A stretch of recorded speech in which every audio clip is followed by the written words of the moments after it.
یزید کو اچھا کہنے والے یزیدی ہی ہو سکتے ہیں، ظالم کو اچھا کہنے والا خود ظالم ہے، اور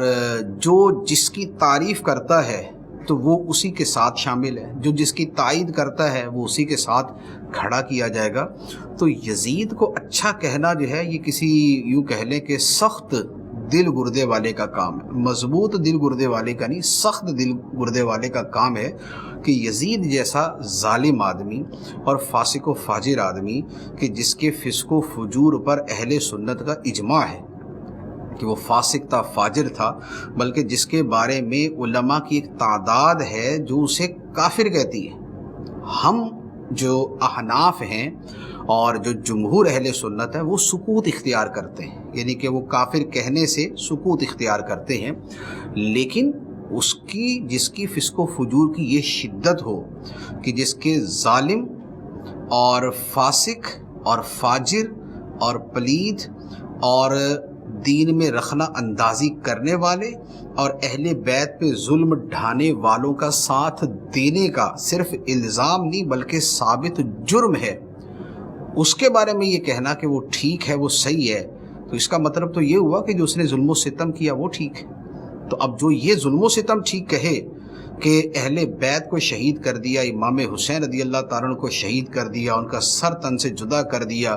ان کے بدن مبارک پر گھوڑے دوڑا دیے اور ان کی جو ناش مبارک ہے اس کو ریزہ ریزہ کر دیا اور جن کے سر کو نیزے پر بلند کیا گیا، تو اگر کوئی اس کو ٹھیک کہتا ہے تو وہ تو اپنے دین ایمان کو دیکھ لے کہ اس کا کلمہ اس نے پڑھا بھی ہے یا نہیں پڑھا۔ تو لہذا یہ بڑا ایک سخت جملہ ہے کہ یزید کو یوں برحق کہا جائے۔ اچھا، یہاں پر ایک اور چیز عرض کروں گا، بعض لوگ کہتے ہیں کہ بھئی وہ یزید نے تھوڑی امام حسین کو شہید کیا، یزید تو اپنے وہاں تھا دمشق میں، امام حسین رضی اللہ تعالیٰ عنہ کو تو جو شہید کیا ہے وہ ابن زیاد نے کیا ہے۔ ابن زیاد کوفہ کا گورنر تھا، تو ابن زیاد نے لشکر بھیجا اور اس لشکر نے جا کے شہید کیا، تو یزید کا تو اس میں عمل دخل ہی نہیں ہے۔ اب یہ ایک عجیب وسوسہ اندازی ہے۔ بات یہ ہے کہ ابن زیاد نے امام حسین رضی اللہ تعالیٰ عنہ کو شہید کیا، کیا اس سارے واقعے کے بعد یزید نے ان قاتلوں کو کوئی سزا دی تھی؟ کیا ابن زیاد کو اس کے عہدے سے فارغ کر دیا تھا؟ کیا جس لشکر نے یہ شر انگیزی اور شیطانیت کی تھی، کیا اس میں کسی ایک بندے کو کوئی معمولی سی بھی اس نے سزا دی تھی؟ تو جب اس نے کچھ بھی نہیں کیا تو پھر کیسے کہہ سکتے ہیں کہ یزید جو ہے وہ اس فعل پہ راضی نہیں تھا؟ کیا جو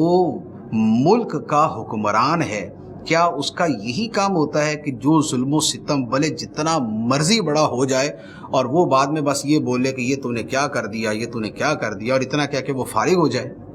کیا دنیا کا کوئی قانون ہے کہ جو ایسے حکمران کے بارے میں یہ کہے کہ یار دیکھو نا اس نے تو اپنی ذمہ داری پوری کر دی تھی؟ کیا یہ اگر اس نے یہ دو چار جملے بولے بھی تھے تو کیا یہ جملے بولنے سے کیا اس نے حق ادا کر دیا تھا؟ کیا اس نے سزائیں دی تھی ان لوگوں کو؟ جب نہیں دی تھی تو پھر کیسے کہہ سکتے کہ شریک جرم نہیں تھا؟